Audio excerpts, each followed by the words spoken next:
नमस्कार, मी नीलाक्षी काळेसालके, संस्थापिका मातृगंध पुणे. आपण ऐकतोय लोकायत प्रकाशन प्रकाशित राजेंद्र घाडगे लिखित राजेश्री शाहू महाराज विचार आणि गुणदर्शन. या आपदा कशा दूर करता येतील? करवीर संस्थांचा परिसर निसर्ग संपन्नतेचे वरदान लाभलेला सुंदर असा परिसर. तेथील पाऊस आणि हवामानही पोषक असेच होते. विशेष म्हणजे तिथली माणसं माणूस पण जपणारी. आपल्या ताटातली अर्धी भाकर भुकेल्याच्या ताटात टाकताना आपला हात अगदी सहजपणे ढिला सोडणारी अशी तिथली माणसं. परिस्थितीनं गरीब असली तरी मनाची श्रीमंती जपणारी. प्रत्येकाचं जीवन समृद्ध व्हावं अशी अनेकांची भावना असणारी ती माणसं. तेथील लोकांचे राहणीमान संमिश्र. बहुतांशी लोक शेती व शेतीपूरक उद्योग व्यवसायात गुंतलेले. त्यामुळे ते खेड्यापाड्यात रानावनातील वाडी वस्तीवरच राहत असत. इथली ग्रामीण संस्कृती शिक्षण आणि मूलभूत विकासापासून मात्र उपेक्षित राहिलेली होती. निसर्ग जसा इथे भरभरून देत असे, तसंच तो अनेकदा हिसकावूनही घेत असे. तिथल्या माणसांची मनं मोठी होती, परंतु निसर्गाच्या लहरीपणामुळे त्यांना अनेकदा कैक संकटांचा सामना करावा लागत असे. एखाद्या क्षेत्रात प्रचंड पाऊस, महापूर सदृश स्थिती, तर काही ठिकाणी प्रचंड मोठा दुष्काळ. कधी रोगराई आणि महामारी सारखी भयानक संकट सुद्धा अधूनमधून हल्लाबोल करीत असत. तेव्हा मात्र त्यांना त्यांच्या पाठीशी कुणीतरी उभं राहावं असं वाटणं स्वाभाविकच होतं. कोल्हापूर संस्थानातील भूमीला निसर्गाने अगदीच सगळे काही भरभरून दिलेले नव्हते.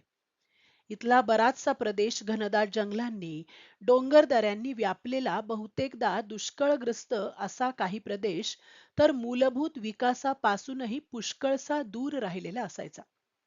तर काही ठिकाणी त्या उलट परिस्थिती सुद्धा पाहायला मिळत असे. तिथे अतिपावसामुळे शेतपिकांचे अतोनात नुकसान झालेले असे. शेतपिकाचे प्रचंड नुकसान झाले की शेतकरी वर्ग हवालदिल होत असे. अनेक शेतकरी बांधवांवर कर्जबाजारीपणाची वेळ येत असे. त्यामुळे संपूर्ण कुटुंबच्या कुटुंब उद्ध्वस्त होत असत. काही ठिकाणी दुष्काळामुळे अन्न पाण्या वाचून तडफडणाऱ्या रयतेचे व जनावरांचे हालही पाहवत नसत. संकटकाळी परस्परांच्या मदतीला धावणारी ही माणसं कोणत्याही संकटकालीन परिस्थितीचा सामना मोठ्या धैर्याने आणि निर्भीडपणे करताना आजही दिसतात. शाहू महाराजांनी अगदी लहान वयातच आपल्या पित्यासोबत करवीर इलाख्यात हिंडताना या सर्व परिस्थितीचे अवलोकन केले होते. त्यांचे जनकपिता आबासाहेब घाटगे यांनी करवीर संस्थांच्या अखत्यारीतील विविध ठिकाणच्या शेतजमिनीची, पाणवठ्यांची व दळणवळणाची पाहणी करण्यासाठी अनेकदा दौरे काढले होते. गरजेनुसार शक्य तितक्या सुधारणाही केल्या होत्या. करवीरचे रिजंट म्हणून त्यांचा कार्यकाल चालू असताना लहान वयाचे शाहूराजे त्यांच्या सोबतच असत. इंग्रज अधिकारी आणि आबासाहेबांच्या विविध विकास कामांच्या निमित्ताने झालेली बोलणी शाहूराजांच्या कानावर सतत पडत असत. रानावनातील लोकांचे राहणीमान, त्यांच्या गरजा, त्यांच्या अडचणींचा पट शाहू महाराजांच्या नजरेत आणि अंतर्मनात अगदी साठून राहत असे. त्या कारणे त्यांना लोकसंस्कृती, लोकभावना व लोकविचार यांचा अगदी जवळून अभ्यास करता आला. लहान वयात होणारा हा सृजनशील संस्कार फार महत्वाचा ठरला होता. ज्यांची आकलन शक्ती प्रबळ असते अशा मुलांच्या मनावर बालवयातील संस्कारांचे प्रतिबिंब आजन्म उमटून राहते. त्याची जिज्ञासू वृत्तीही वाढीस लागते. शाहू महाराजांच्या अंतर्मनातील संस्कार बीजांना अगदी बालवयातच अंकुर फुटू लागले होते. त्यांची बुद्धिमत्ता वाखाणण्यासारखीच होती. समाज मनाचा वेध घेण्याची दृष्टी त्यांना आपल्या पित्यासोबत विविध पातळीवरील लोकांमधून वावरताना, हिंडता फिरतानाच लाभत होती. शाहू महाराजांचा राज्याभिषेक झाला त्यावेळी त्यांचे वय केवळ 22 वर्षांचे होते. मात्र सत्तेची सूत्रे हाती येताच अगदी काही महिन्यातच शाहू महाराजांनी संस्थानातील दुर्लक्षित क्षेत्रातील कित्येक स्थळांना स्वतःहून भेट द्यायला सुरुवात केली होती. त्या काळी दळणवळणाच्या फारशा सोयी सुद्धा नव्हत्या. जंगल व्याप्त आणि डोंगराळ भागातील लोकांच्या अडीअडचणी जाणून घेण्यासाठी व त्यांच्यापर्यंत पोहोचण्यासाठी शाहू राजांना अनेकदा केवळ घोड्यावर बसून प्रवास करावा लागत असे आणि जिथे घोड्यांचाही उपयोग होत नव्हता तिथे शाहूराजे उंटावर बसून तर कधी पायी चालत जात. ते गोरगरिबांच्या रानावनातल्या वस्तीपर्यंत वा खोपटापर्यंत पोहोचत असत. अनेकदा शिकारीचे निमित्त साधून शाहूराजे आपल्यासोबत कारभारी, प्रशासकीय अधिकारी, कारकून, नोकर चाकर, पोलीस पाटील, कुलकर्णी, शिपाई गडी, हकारे, शिकारे, पोलीस, फौजदार, डॉक्टर, वन अधिकारी अशा सगळ्यांना सोबत घेत असत. त्यामागे मूळ उद्देश हा असावयाचा की या सगळ्यांना लोकांसाठी कोणकोणती कामे कशी आणि कधी करायची आहेत याची माहिती व्हावी. किंबहुना तसा प्रयत्न काही अधिकारी लोकांनी केलाय का, या गोष्टीची सुद्धा महाराज नकळतपणे शहानिशा करीत असत.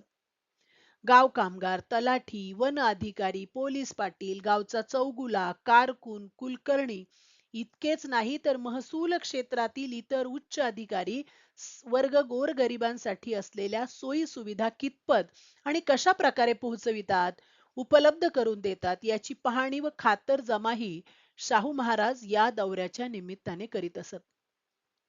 गोरगरीब रयतेमधला भेदभाव, अधिकारी व नोकर वर्गातला अहंभाव नाहीसा होऊन विकास कामांना गती कशी देणे शक्य आहे हे ते पाहत असत. जातीभेद, वर्णभेद दूर करण्यासाठी करावयाच्या उपाययोजनांचा सारासार विचार महाराज करीत असत. शाहूराजांची लोकांपर्यंत स्वतः पोहोचून त्यांच्या अडचणी दूर करण्याची ही पद्धत खरोखरच गौरवास्पद अशीच होती. राज्याभिषेकानंतर शाहू महाराजांनी लोकहितार्थ आपला पहिला दौरा तीर्थक्षेत्र नरसोबावाडी या परिसरात काढला. तसं पाहायला गेलं तर हा इलाखा इचलकरंजी संस्थांच्या अधिक नजीकचा, परंतु कोणासही दोष न देता शाहूराजांनी तेथील परिस्थितीची अत्यंत डोळस नजरेने पाहणी केली. तेव्हा त्या तीर्थक्षेत्राच्या ठिकाणी भक्तांच्या गर्दीप्रमाणेच महारोग्यांचाही वावर पुष्कळ प्रमाणात असल्याचे शाहूराजांच्या निदर्शनास आले. अत्यंत गलिच्छ असा तो परिसर पाहून शाहूराजांचे अंतःकरण दुखावले. तेथील महारोग्यांची अवस्था मोकाट जनावरांपेक्षाही भयानक अशी होती. प्रदीर्घ काळ दुर्लक्षित राहिलेल्या आणि कधीही न सुटलेल्या त्या महारोग्यांच्या प्रश्नाबाबत शाहू महाराज खेद व्यक्त करताना म्हणतात, नरसोबावाडीतील महारोग्यांचा हा प्रश्न कित्येक वर्षापासून माझ्या डोळ्यासमोर आहे. हे एक तीर्थक्षेत्र असल्यामुळे दूर दूरच्या अंतरावरील लोक येथे नेहमी येतात. या महारोग्यांची चांगली व्यवस्था करण्याची माझी इच्छा आहे, परंतु हा मोठा बिकट प्रश्न आहे. या बाबतीत माझे असे विचार आहेत की त्यांच्याकरिता एक रुग्णालय स्थापन करावे आणि त्यातही स्त्री व पुरुष वेगवेगळे ठेवावेत. प्रथम या रुग्णालयात फक्त कोल्हापूरचे प्रजाजन घ्यावयाचे आणि मांडलिक जहागीरांकडून त्यांच्या जहागिरीतील महारोग्यांच्या खर्चाकरता रक्कम वसूल करावयाची असा माझा बेत आहे. नरसोबावाडीच्या दौऱ्याबाबत आणि तेथील महारोग्यांच्या सुधारणांबाबत शाहू महाराज नुसते विचार व्यक्त करून थांबले नाहीत, तर अल्पावधीतच शाहू महाराजांनी महारोग्यांच्या सोयीसाठी चक्क आश्रम बांधला आणि महारोग्यांची कायमच सोय झाली. दिनांक 22 जून 1897 रोजी शाहू महाराजांनी स्वतःच आश्रमाच्या इमारतीची पायाभरणी केली व त्या इमारतीला विक्टोरिया लेपर अलायम असे नाव दिले. पुढील काळात शाहू महाराजांनी करवीर इलाख्यातील विविध भागांमध्ये दौरे काढले. त्यामध्ये प्रामुख्याने करवीर संस्थानातील प्रमुख खेड्यांचा समावेश होता. त्याच वेळी काही जंगल व्याप्त व रानावनातील वाडी वस्तीलाही महाराजांनी भेटी दिल्या. प्रसंगी त्या ठिकाणी मुक्कामही केला. गोरगरिबांच्या घरी जाऊन त्यांच्याकडची पिठलं भाकरी खाल्ली आणि त्या लोकांच्या अडीअडचणी अगदी शांतपणे जाणून घेतल्या. एवढा मोठा राजा आपल्या दारी येतो, आपल्या घरची पिठलं भाकरी खातो आणि आपली विचारपूस मोठ्या आस्थेने करतो, हे पाहून खेड्यापाड्यातील लोकांना अप्रूप वाटू लागलं. लोकांची मनं नुसती आनंदून गेली नाही, तर त्यांचा जीवनाकडे बघण्याचा दृष्टिकोनच बदलायला सुरुवात झाली. शाहूराजांची भेट झाल्यानंतर या गोरगरीब प्रजेला त्यांना केवळ राजा नव्हे, तर साक्षात देव भेटला असं वाटू लागलं. ते सगळे गोरगरीब लोक अगदी मन मोकळेपणाने आपली गाऱ्हाणी शाहू महाराजांसमोर मांडू लागले. शाहू महाराजांनी तातडीने त्या गोरगरिबांच्या वेदना आणि दुःख हलकं करण्यासाठी उपाययोजना सुरू केल्या. संबंधित खात्याच्या अधिकाऱ्यांना व पोलीस पाटलांना जाब विचारला. या दौऱ्याबाबत महाराज आपल्या मित्राला पत्र पाठवून सर्व हकीकत कळवतात. त्यामध्ये शाहू महाराज म्हणतात, सह्याद्रीच्या रांगेतील दूर दूरच्या प्रदेशांची मी पाहणी करीत आहे. बाकी भाग अशाच पैकी असून येथे जंगलामध्ये राहणाऱ्या लोकांच्या पुष्कळ अशा तक्रारी आहेत. या लोकांना जंगल खात्याचे नियम माहीत नसल्या कारणाने ते त्यांच्या अंगवळणी पडलेले दिसत नाही. त्यांचे म्हणणे कितपत खरे आहे किंवा कसे ते मी समक्ष पाहून त्या लोकांकरिता काय करता येते का ते पाहणार आहे. जंगलामध्ये राहणाऱ्या लोकांच्या थेट घरी जाऊन भेट घेतली तरच लोकांच्या आणि जंगल अधिकाऱ्यांच्या मधील बरीचशी तेढ कमी होईल असे मला वाटते. रयत लोकांचा वाढता कर्जबाजारीपणा माझ्या नजरेस आला आहे. त्यांच्या सर्व जमिनी सावकारांच्या ताब्यात गेल्या असल्याने त्यांना कोणत्या प्रकारे मदत करता येईल याचा मी विचार करीत आहे. याच दौऱ्याच्या अनुषंगाने शाहू महाराज त्या पत्रात पुढे असे म्हणतात, पेठ्यातील माझ्या गेल्या दौऱ्यात मी गडिंग्लज व भुदरगड हे दोन्ही पेठे प्रत्यक्ष भेट देऊन पाहिले.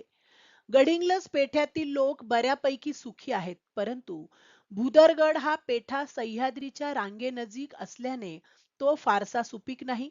त्या कारणेच लोकांच्या तक्रारी ऐकू येतात व रयत लोक कर्जात बुडाल्याचे सांगतात. या आपदा कशा दूर करता येतील याचा मी विचार करीत आहे.